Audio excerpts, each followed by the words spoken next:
السلام عليكم، جيسبر راكم كامل لاباس وراكم كامل بيان. سمحوا لي على لافوا تاعي راني مقريبيا. جبت لكم اليوم حلوه اقتصاديه نقدروا نديروها قوتي للاطفال اللي راح تكون سهله وما تشدش اليد وبزاف بنينه، بدون زيت بدون حليب وبدون شوكولا، وراح طيب تمتم. إلا راكي جديدة معايا في القناة نقول لك مرحبا بك عندي. ديري لي جيم وديري لي ابوني اللي مهتمة لا فيديو تبعي معايا حتى الآخر. هنايا عندي 2 حبات بيض بدرجة حرارة المطبخ. أنا كي درت 2 حبات بيض خرجولي 20 حبة، انتي تقدري ديري حبة بيض.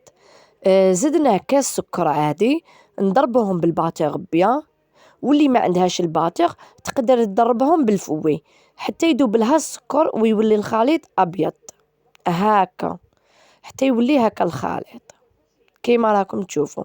هنا نحو الفوي عفوا الباتر، نديرو ملعقة كيس صغيرة تاع لافاني وقرصة ملح، نخلطوهم بيان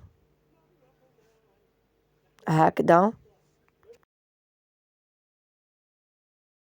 هنايا نزيدو لها 4 ملاعق كبار تاع الكاكاو نصفيوهم. كيما راكم تشوفوا الكاكاو تاعي راهي محجرة هكذا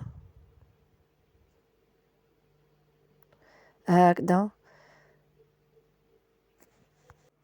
نخلطوهم بيان حتى ندخلو هداك الكاكاو في الخليط، ونزيدو 2 ملاعق كبار حليب بودرة يعني لحظة هكا، نزيدو نصفوها ونزيدو نخلطوها بيان حتى تدخل بيان في هداك الخليط هكذا. هنا واش نزيدو كاوكاو محمص ومرحي كيما وريت لكم، ماشي مرحي حتى يولي غبره ولا اي نوع من المكسرات. تقدري ديري شويه شوفان، شويه جوز، شويه لوز مرحي ومحمص.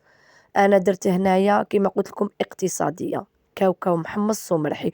واللي عندها هنا كاوكاو قديم تقدر تدخلوا للفوق تعاود تحمصوا غير شويه باش تعاود تنحيلو هذاك الميديتي وتعاود تولي فيه هذيك الريحه تاع التحماص هكذا. نقعدوا نزيدو في الكميه تاع الكاوكاو حتى نحسو الخليط تاعنا تقال.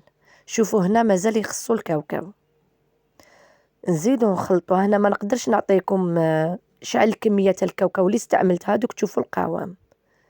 ها هو القوام، شوفوا تحسوه باللي تقال.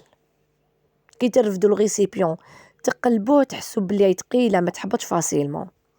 هنا نحكموا السنيوه تاعنا نديرو فيها بابي كويسون ونبداو نسقمو هكا في الحبه. الا درتي الحبه خشينه راح تجيك طريه، وإلا حد ديريها رقيقه راح تجيك تقرمش. انا عجبوني كي يقرمشوا هكذا.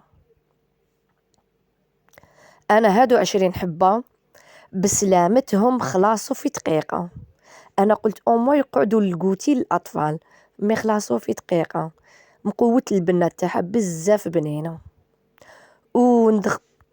هنا نقول لكم كيفاش طيبوها. ندخلوها للفرن مدة 11 دقيقة تمتم تنشف. نتوما تشوفوها نشفت، شعلوا لها الفرن من الفوق تزيد تنشف غير شوية ونخرجوها. وكي نخرجوها من الفرن إلا شفنا الشكل تاعها تعوج نعاودو نطموها وهي هكاك سخونة نسقموها غير بالمغرفة تعاود تولي تنطم وتولي لاباس بها، ونخلوها حتى تبرد ونحوها من السنيوة.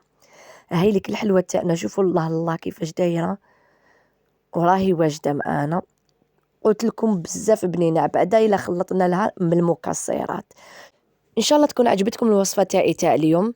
نتلاقاو مع وصفه جديده وما تنسونيش ديروا لي جيم ديروا لي ابوني. نتلاقاو مع فيديو جديد مع وصفه جديده. نقول لكم سلام.